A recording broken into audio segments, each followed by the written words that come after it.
quicker the Tory party wakes up to this dilemma that is at the heart of its popular appeal, or popular unappeal at the moment, the better the party will be. What do you make about this story that the Times is reporting on, saying that Lord Frost, David Frost, is a named contact as part of this YouGov poll, and the fact he's been challenged quite vigorously by Lord True, and he could have the whip taken away from him? I think that Lord True had no choice but to say to somebody who has the Tory whip in the House of Lords that you cannot be part of a campaign to destabilise the Prime Minister. And certainly you can't be in the pay of, effectively in that cause, with unknown people who may have motives of which we're not aware. So what is the leader of the Lords to do? He has to take a firm line, and I have no doubt at all that that is the right course of action. And if it is discovered that that Lord Frost has been involved with some of these people who are also donating to Reform, and of course Reform have got an agenda, they want to sort of bring down the Conservative Party, they think they can gain from that. Do you think David Frost should lose the Tory whip? I don't think the Tory whip matters one or the other. I think he should be kicked out of the Tory party.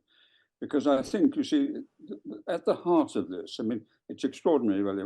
The Prime Minister is having to cope with the war in Ukraine and turmoil in the Middle East and the economic difficulties of the country, that we're talking about people supporting the Nigel Farage element in the electorate.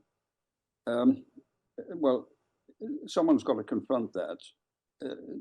My view is quite clear that Brexit is a disaster. It was always going to be a disaster.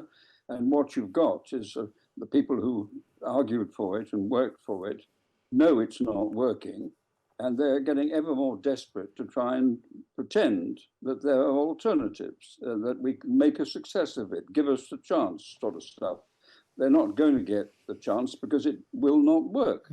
And the quicker the Tory party wakes up to this dilemma that is at the heart of its popular appeal, or popular unappeal at the moment, the better the party will be. But Lord Heseltine, that's not likely to happen. I mean, you have very strong views on Brexit. You had the whip removed in 2019 after backing the Liberal Democrats. The way the Conservative Party is... Wait a minute, come on. That's not why I had the whip removed at all.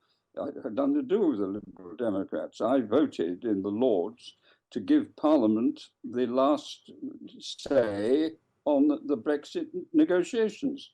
And I believe that was right. Parliament is supreme in this country, and I voted for that. Yeah. I lost the whip. So, but interestingly enough, they didn't take the party membership away from me. Okay, so you're still a member, but you lost the whip.